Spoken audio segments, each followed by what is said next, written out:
Here's my little secret. The fee was about £1,000 for that. The renovation vlogs are coming. Tiny Hand thought Fabulous was the best option. It's very easy to make stupid mistakes. And this one girl came up to me in tears. That is soul destroying. I'm gonna start welling up. Never in my life did I think that sentence would come out of my mouth. Hello my loves, welcome back to another little video. In fact, welcome to a new little series that I'm going to start on my channel. So basically, I know we all love a Q&A. I feel like you can learn a lot about a person through a Q&A. It's nice to whack on in the background or sit and watch it with your breakfast, with your dinner, whatever. And I basically want this Q&A series to feel like me and you are on FaceTime, and I'm going to do a different theme for each Q&A. So let me know any theme suggestions in the comments down below. Relationships, moving out, being a dog mum, you name it. But today's Q&A theme is YouTube. I thought this would be a really good one to start off the series strong. I've been on YouTube for 10 years now, so not gonna lie, I do feel relatively qualified to talk about this topic, and I've asked you guys for your questions, whatever you want to know about YouTube as a platform, about having YouTube as a job. I've got a feeling this video might be a bit of a lengthy one, so grab yourself a drink. Feels a bit criminal, but I've got a lemonade in this cup. I'm on a bit of a hydration hype right now, but I needed something different to water. Grab a cup of tea, or grab yourself a tinny, whatever your vibe is. Glass of wine, help yourself. Right, I'm gonna stop rambling because I've been through and screenshotted your questions and there are a lot. I'm also really excited to film this video because, guys, I cannot believe I'm about to say this, but this video is actually sponsored by YouTube. Stop it. Never in my life did I think that sentence would come out of my mouth. It feels insane, but basically YouTube got in touch with me and said, Han, do you want to talk about YouTube a bit? And I said, YouTube? I'll talk about YouTube anyway. So yeah, today I'm going to not only answer all your questions about YouTube, but I'm also going to tell you my story of my journey on YouTube, everything I've learnt along the way, and basically why it's the best job on the planet. Humble brag. But it could be your job too, and that is what we're getting into. So I think I'm going to do this with every Q&A, but I've categorised your questions into different sections. Today's categories are the following: my YouTube journey, brand deals, management, making money on YouTube, the heart and soul of social media, and advice for new creators. Not gonna lie, I feel very prepared. So my loves, I hope by this point you've got yourself a drink while I've been rambling. Let's get started. The first question is, what made you want to start a YouTube channel? Let me just cast my mind back to 10 years ago.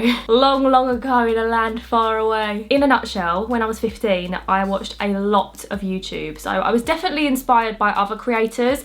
But basically, when I was 15, obviously that's when like your GCSEs are coming up. In the UK, that's our like end of school exams. And I was, and still am, such a worrier. I was so worried about my GCSEs. I would spend every minute of my life revising and or worrying about them, to the point where I literally remember sitting on my bed one day and being like, I need to do something else. I need to fill my time with something more positive, have a little bit of a creative outlet. And I loved watching YouTube anyway, so I thought, you know what? I'm gonna give it a go. I've always been a very creative person. So I decided that creating a YouTube channel and using the platform myself would give me a distraction from my GCSEs and from my worrying mostly. And now fast forward 10 years later, I still absolutely love creating YouTube videos, and it's still like a distraction from real life. It's great. This is gonna sound a little bit cheesy, but I feel like YouTube has really shaped me as a person. Like, I feel like from the age of 15 to 25, that is such a critical time of your life when you're learning about yourself, you're learning about your likes, your dislikes, your personality, what kind of person you want to be. And all of that for me is documented on YouTube. It's given me some opportunities and it's really helped me figure out who I am. Wow, that sounds really deep. How did you learn to edit videos? Not gonna lie, babes, it's a process. It's a process that's still ongoing. Even now, if I wanna like add a different type of title to a video, or I want something to look a bit different, I wanna add a different overlay, or I wanna add like a filter over the video, still to this day, I will just search on YouTube for tutorials of the exact thing that I'm trying to do. And that's what I've done from the very beginning. When I very first started out editing on iMovie, I remember typing in things like how to add background music to a video. Something as simple as that. I've learned every single bit of information on YouTube. I guarantee whatever you're struggling with, type it in, there will be a tutorial. But top tip, make sure you're typing in the software that you're using. I cannot tell you the amount of times I've watched a tutorial for like Adobe Premiere Pro and I edit on Final Cut. So don't waste your time, learn from my mistake with that one. Someone says, what's the best opportunity you've had because because of YouTube. The very first thing that came to mind was interviewing James Blunt at YouTube HQ. That was such a surreal day for me, and at that time in my life I really had to push myself to have the confidence to do that. I went there by myself, turned up with my memory card. It was such a good experience. I learned so much from it and it was just really fun. But some other things, I was on BBC Radio Essex talking about YouTube. That was a really fun experience, never done radio before. All of the different meetup events that have happened over the years, meeting hundreds of you guys at Summer in the City. It was so surreal every single year. Definitely an opportunity that some random girl from Essex never thought she would have. How long does it take you to edit each video?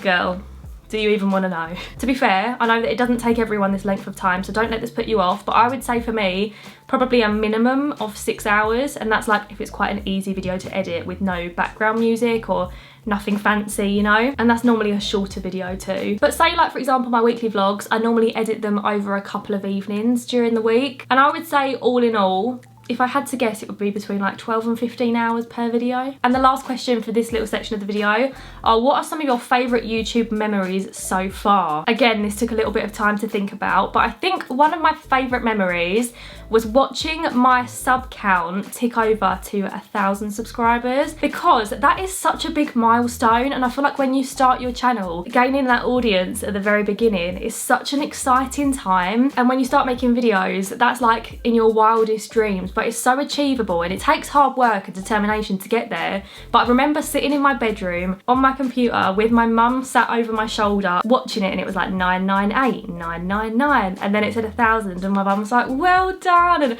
oh, it was just so sweet. And that was when I was still in school as well. I went in the next day and my teacher had got me a cake with 1,000 subscribers on it. Honestly, such a milestone. And then when the 100,000 subscribers plaque arrived, that was such a surreal moment. It lives on my shelves just up here. I look at it every single day. It takes pride of place, and it's something that I will have for my entire life. And then I think another favourite memory is just meeting all of you guys at different events. Definitely something that I will tell my kids about one day, and they'll think I was so cool, but they will be so wrong when they think that their mum truly was a loser at heart.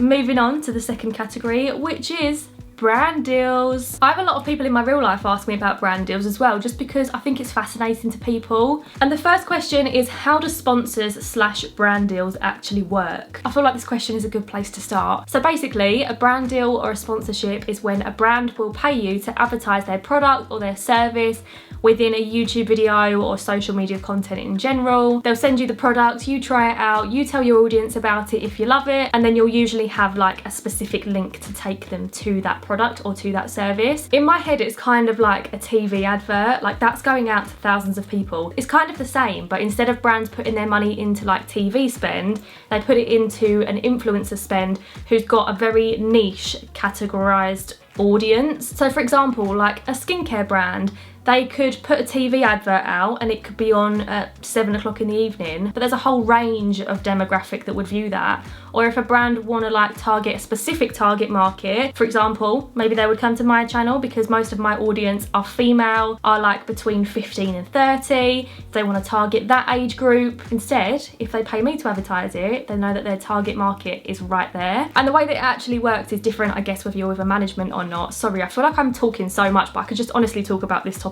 all day. So I am with the management, so the brand will either contact the management or the management will outreach to a whole bunch of brands and say, would you like to work with this influencer? Or the brand will contact the management and be like, we want to work with Hannah. They have a little chit chat in very basic terms about what the brand's fee is, about what I can deliver. That's called deliverables. They work out timings together. My management come to me and say, Han, do you want to do this, yay or nay? I say yay or nay. If it's a physical product, I will receive it and test it out for a while, film the content, send it to my management will send it back to the brand, and then usually they approve it first time and they say, all right, good to go, you can upload that now. And that's how it works in really short terms. Someone said, what's your favourite brand deal you've ever done? Do you know what? The fact that this video is sponsored by YouTube is crazy. This is definitely one of my favourites. This is definitely up there with, I will tell people like, oh yeah, I worked with YouTube. What?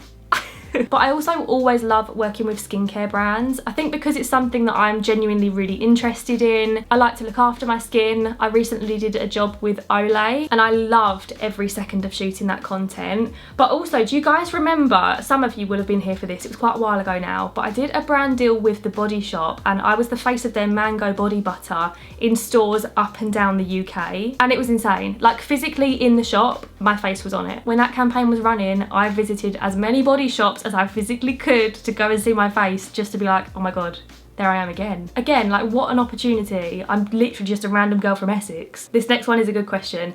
Someone said, what's the first brand deal you ever did and how much did you get paid for it? I think it was that game called Best Fiends. It's kind of like Candy Crush. Anyone remember it? And to be fair, I did have a Candy Crush era recently, so I may have to re-download Best Fiends and continue my levels. I was obsessed with Best Fiends. I've got like an itch for it now and I need to scratch. But I just signed with my first management when I got that brand deal and I was so excited. I think the fee was about £1,000 for that, and I was shocked. Even now, that is such a lot of money, and I'd never even done a brand deal before. It was just crazy to me. I don't think I'll ever take the financial side of YouTube for granted. I think it could be easy to lose touch, but to me, it still feels so surreal that this is my job and I get paid for doing this. I get paid for just making these videos because it still just feels like fun. For me, it's like a creative outlet and I put time and effort into each video and it feels satisfying to do that. And then I get paid at the end of the month and I'm like, oh yeah, that's a job, innit? I feel so lucky to be able to say that, but it really is doable for anyone. Don't get me wrong, it takes a lot of hours,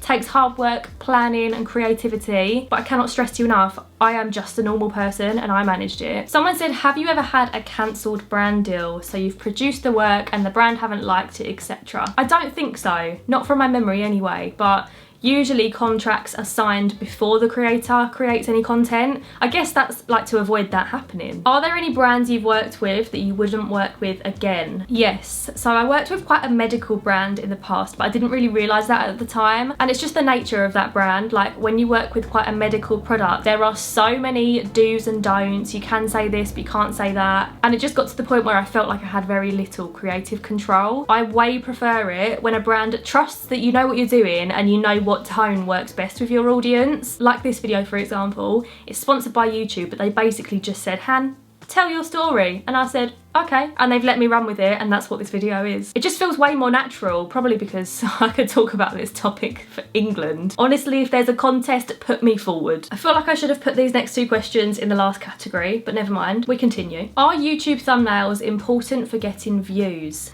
This is a difficult one, and I think different people would have different answers. Technically, yes. Like, if you asked probably the sciencey side of YouTube, the ins and outs of it, at least back in the day, it used to be that big red arrows, capital letters would hook an audience and get their attention. I think good thumbnails are important, but not necessarily to get more views. For me, it's more important that my thumbnails all look similar. I think because if you're trying to build a brand, one, it all looks neater when you scroll down your channel. Not gonna lie, I am pretty proud of my thumbnails, but they do take me at least an hour to make. But also, I think it's important that the viewer knows what they're getting from a video via the thumbnail. Like this one of mine, for example, it's giving cozy, it's giving chilled, it's giving multiple things happen in this vlog. You know what I mean? And also, when they all look similar, it means that my regular viewers will spot my thumbnail in their subscription box because they're used to that, they recognise it. That's my stance on it anyway, but everyone's different. Some people do prefer to go for the big red arrows or, I don't know,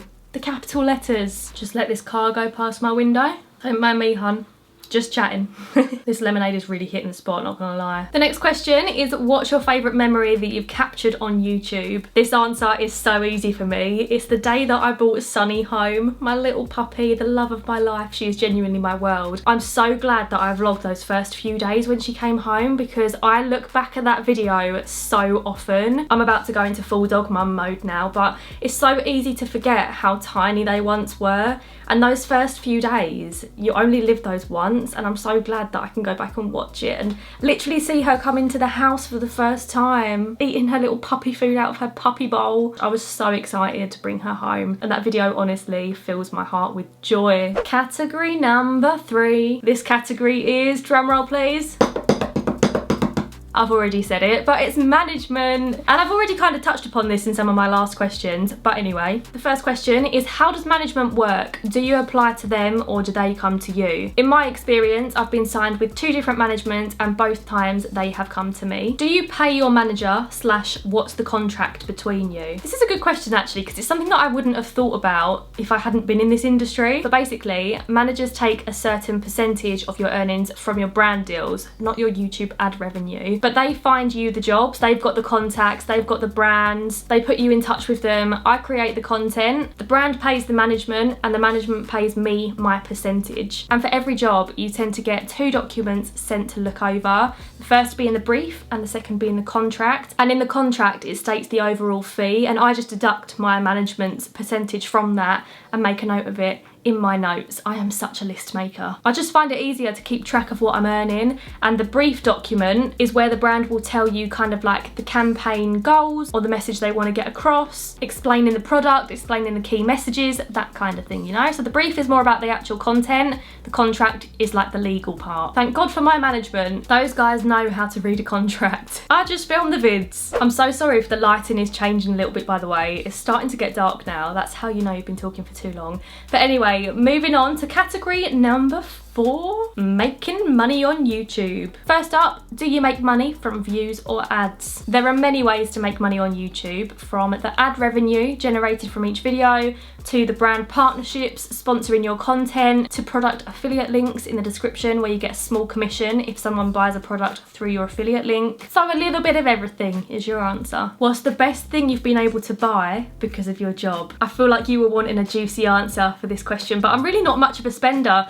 But to be honest, YouTube allowing me to finance starting my small business is the best thing that it could have given me. Luckily, my mum and dad have always taught me to invest my money. So I decided to invest some of my earnings into my small business, which I now make YouTube videos about. And it's taught me a lot of new skills as well. So it's just all kind of come full circle and come back to YouTube. From making silly little videos when I was 15, little baby Han, to making the money I needed to live and to save, to funding a new business, and now creating content around that business. It is a full circle moment, my friends. But if you were looking for a bit of a juicy answer, probably my Louis Vuitton handbag. I'm not a materialistic person. Honestly, I was sweating at the checkout when I bought that bag. But it was a nice little reward for myself for working hard. Got to treat yourself every now and again. Or just that one time. Someone said, do you do YouTube for the money or because you genuinely enjoy it? Do you know what? I was actually talking to a friend about this the other day over lunch, and my exact words to her were, for me, the biggest benefit of YouTube isn't the financial side of it. For me, it's having the freedom to go out and do things on your terms. Don't get me wrong, it's great to earn money doing a job that you love, but also the fact that I can go out for lunch with my mum on a random Tuesday. I don't know, I feel like just being self-employed in general, that is a massive perk of it. I absolutely love creating content, and I get so excited every Sunday morning when I upload. I cannot wait for you guys to see what I've spent that week producing. It feels really satisfying, and I genuinely don't think you need to be a self-made millionaire in this life. Obviously, it would be nice, but if you're happy in your job and it supports you financially, to me, that means you've made it. Category number 5. The heart and soul of social media. Not gonna lie, I was proud of the title for this category. Someone asked, who was the content creator that made you want to start? I used to watch all the Brick Crew. Zoella, Sprinkle of Glitter, Alfie Days, Marcus Butler, Dan and Phil. If they were British and they were on YouTube, I was watching them. Why did you decide on Fabulous Hannah as your name? It's not that creative, but it was actually because of Amazing Phil. I thought it had a ring to it, and I honestly remember in my old bedroom, sitting on my single bed, going on the Thesaurus website, looking for another adjective. Tiny Han thought fabulous was the best option. These days, I think Fab Han has a more casual ring to it, or just Han is fine. I don't think I will ever change my name off YouTube from Fabulous Hannah though. Iconic. 15-year-old me would be gutted if I changed that. The most hilarious thing to me is that I am the least fabulous person on the planet. When I think of fabulous, I think of Sharpay in High School Musical 2. I think of iced tea imported from England, turkey imported from Maine, whatever that song is. I'm a very low maintenance human. Give me a cup of tea and someone's homey weekly vlog, and I'm happy. But it did later create the slogan kinda fab, kinda average, so I mean, it's not all cringe, just most of it. What is your favourite and least favourite part of having YouTube as a career? Oh, My least favourite thing is that because I'm a one-man band and I'm like creating this content by myself, it's very easy to make stupid mistakes. I can't tell you the amount of times that I've filmed a video without the mic on, or like I've accidentally deleted footage off a memory card that I haven't even edited yet. That is soul destroying. And my favourite part about creating content on YouTube, I mean, I love the actual creating side of it. Like I said, I am a very creative person. At least I like to think I am anyway. But I love that, especially on my YouTube channel, I feel like my community is really close-knit. Like I have a lot of regular viewers whose names I know by heart, who I've chatted to in DMs. I think on YouTube it feels like more of an equal friendship than it does on other platforms. Does that make sense? I hope so. It feels more both ways. Like I like to know about my viewers. I always ask my viewers to comment what's the best thing that's happened to them that week, and I love reading those comments for a reason, because it makes me feel like I know you as well as you know me. I hope I articulated that well. Fun fact, there are actually over 2 billion users on YouTube. Isn't that such a, I can't even fathom that number, but it still feels so personal. I know there's not 2 billion people watching me, but my little corner of that 2 billion really does feel like a family. And I always say at the end of my videos, actually, subscribe, stick around, join the fam, because that's exactly what it feels like. I'll always remember the day where I was at a YouTube convention and I met hundreds of viewers on this day. This was years ago now, and this one girl came up to me in tears telling me how she loved my videos and they made her feel less alone. And it really hit me that my little videos I'm making on YouTube actually are having an impact in people's real lives. And I think that comes down to creating long form content. I feel like you can create more of a connection with someone. They're choosing to spend 20 or 30 minutes of their Sunday morning or whatever time they decide to watch me in the week with me. And time is so precious. I don't want to get too deep, but it really is. And people want to watch me, and I want to provide that little outlet for them, or that little escape that I needed when I was 15. Wow, I'm gonna start welling up. Did you always want to be a YouTuber? If so, does it feel like you've achieved a dream? Well, no, because when I was leaving school, I didn't actually know that you could do YouTube as a job. Back then I didn't know it could be a career, whereas I feel like now, if you ask 10 kids what they want to be when they're older, at least like 8 of them would say to be a YouTuber or an influencer. For me, it was just a creative outlet that turned into a job that I didn't even know existed. But now I realise it is such a dream job. And all those kids that say they want to do it, I say good for you. And does it feel like a dream?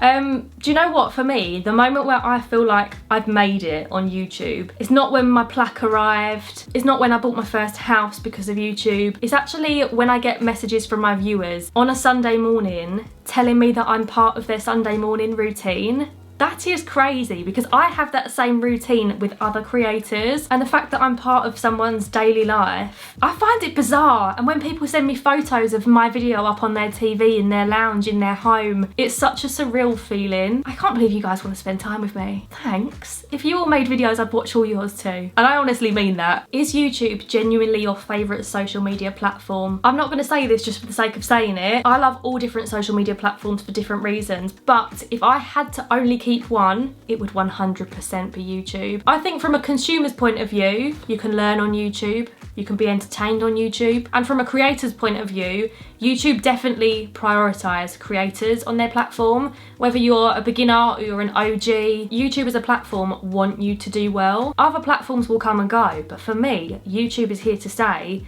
And that is why it's the heart and soul of social media. Oh my God, you know when you're watching a film and the title is said in the film and you're like, oh, that's why it's called this. That's why this category was called that. This is a good question. And I often think this about other creators. Someone said, how do you come up with the ideas for your YouTube videos? Here's my little secret. Every 6 months or so, I have what I call a creative day, when I will suddenly have like a surge of creativity or a surge of ideas, and I will sit down and I will plan my videos for like the next 6 months. I don't choose when this day is gonna be. I just feel it in my bones, which sounds so cheesy, but that's the only way I can describe it. I have my little creative planning day, and I film once a week, so that's 4 videos a month, which feels a lot less overwhelming in my brain to come up with ideas for that. And the majority of my content these days is weekly vlogs. It's what I enjoy filming, it's what you guys enjoy watching, but every few weeks or so I like to switch it up and do something different. So that is when I will come up with a new, fresher idea. Sometimes I'll look back at my old videos to see, one, which ones I really enjoy enjoyed filming, but 2, which ones did well on the analytics side of things. Or often I'll think about like the future, so the season's coming up. Is it time for an autumn haul? Are we doing a winter what I eat in a day? Do you know what I mean? And I try and plan ahead as much as I can. But now I'm also thinking about like life events. Like I'm gonna be moving out and renovating a house, so the renovation vlogs are coming. I am so excited to film those, you have no idea. Basically, break your plan down into month by month and write a list of your content ideas. Then you can kind of like slot them in where you think they would work. If you plan out the dates, you will stay more consistent, which is always great when you're running a YouTube channel. How do you decide on your niche?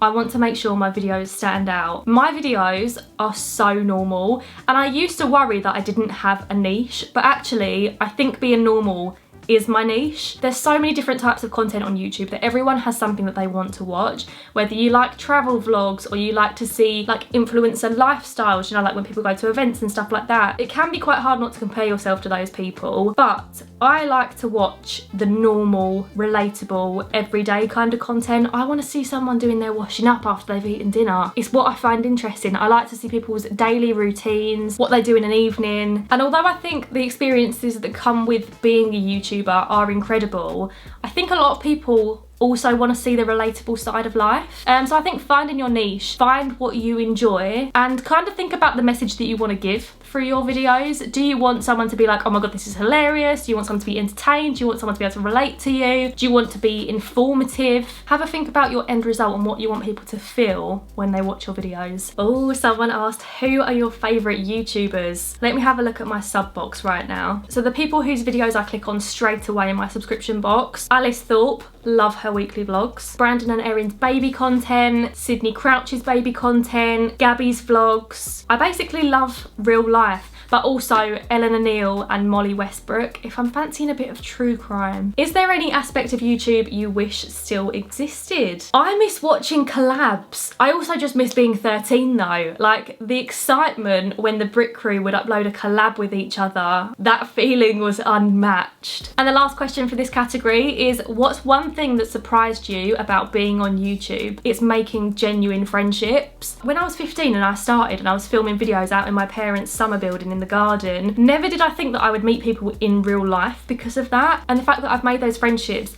and travelled to different countries around the world with those people and made so many fun memories along the way that I never would have made if I hadn't met those people through YouTube. I've got friends who are also creators that I've travelled with. I've got friends that started off as viewers of mine that I've travelled with and we're still good friends now. I've even got friends that I've met through YouTube who I know will be my bridesmaids one day. That is crazy to think. And the final category is advice for new creators. I knew there were going to be a bunch of questions like this. Someone said, I love the idea of being able to look back on memories, but I'm scared to start. Advice to smaller creators. I'm too scared. What do I do? Etc, etc. Create the content that you enjoy watching. Don't worry about what other people might think. Watch tutorials on YouTube if you're learning how to edit. Decide what kind of length videos you want to make and what you can commit to. I enjoy watching videos that are like between 20 and 30 minutes long. I like the content I consume to be a little bit longer form, but not like so long that it's an hour. So that's what I like to create. Try and have a rough idea of like your vibe and your branding, maybe like the colour palettes of your YouTube banner and your artwork. But if this all sounds a bit much, honestly, just take it step by step and watch tutorials for everything along the way. Because that's what I did and somehow I've ended up here. And to the person that said they like the idea of having memories to look back on, I absolutely love that I have that. So definitely start now before it's too late. I love looking back on my old videos now, not that I do it very often because it does make me cringe a bit, but I know when I'm like in my 50s I am going to love looking back at my teenage years. Teach yourself the basics and get started. As soon as you feel that little niggle of motivation, go for it. Someone said, what equipment do you need to start a YouTube channel? So the obvious one is a camera. You don't need the best quality camera though. You can film on your phone if you want to. I personally prefer to watch and film on a camera separately though. I just find it easier when I'm importing the footage onto my MacBook and stuff rather than using my phone. Obviously the actual quality is better too if you use a camera. The camera that I use for my vlogs is the Canon G7X Mark II. You don't by any means need to get the most expensive, the best camera in the world. I do think the quality of the footage matters, but I think the quality of the content matters way more. My vlog camera is a pretty good camera all round to start on YouTube though. Then you're probably going to need a laptop to edit on. I use Final Cut Pro to edit my videos. And I just think you need like a genuine love for creative content. You need to feel passionately about it. You need to be creative. It needs to be something that you want to stick at and you want to have fun with mostly. How do you deal with people you know finding your YouTube channel and not being scared of reactions? Girly, if you want to make it on YouTube, you want these people to know your name and to find your channel. I feel like people are only judgmental until you're successful, so you've got to just change the goalposts in your mind. If you're finally doing something that you've wanted to do, you're learning new skills when you're editing and your confidence is growing. Don't even worry about what other people think. All of the above means you're successful, in my opinion. And the last question for today is, do you think there's room for new creators on YouTube? Always. YouTube is not like a waiting room that gets full up. It's like the universe where there's infinite space. Wow, what a metaphor. There's always room. You're not going to upload a video and they're going to go, sorry, we're full. There's always going to be someone out there looking for new creators to watch. There's always going to be someone that likes the content that you're creating. It might just be the best thing you ever decided to do. It means so much to me that this video is sponsored by YouTube, but to be honest with you, even if it wasn't, all of my answers would have been exactly the same. Like I said, they gave me full creative reign. They basically just said, tell your story. So there we go. So thank you very much to the team at YouTube for working with me on this video. Crazy times. And I also want to say a massive thank you to every single one of you watching this video. Anyone who has watched my channel in the past or will find my channel in the future, maybe you've come back to this one, thanks for joining. The fact that I get to do this for a living and it's so much fun and I really enjoy it and we've built such a lovely community, it means the world to me. And thanks for sending me your questions as well. I really enjoyed this one. That's your sign. Start a YouTube channel if you've been wanting to do it. Let me know if you've got any other questions. Feel free to let me know in the comments down below. I'll try and make sure I get round to answering anything else you want to ask. But anyway, my loves, thank you very much for watching. Do subscribe to see my future videos. Stick around, join the fam. But I hope you all have a lovely week next week and I will see you again next Sunday with another little video. Bye guys, love ya.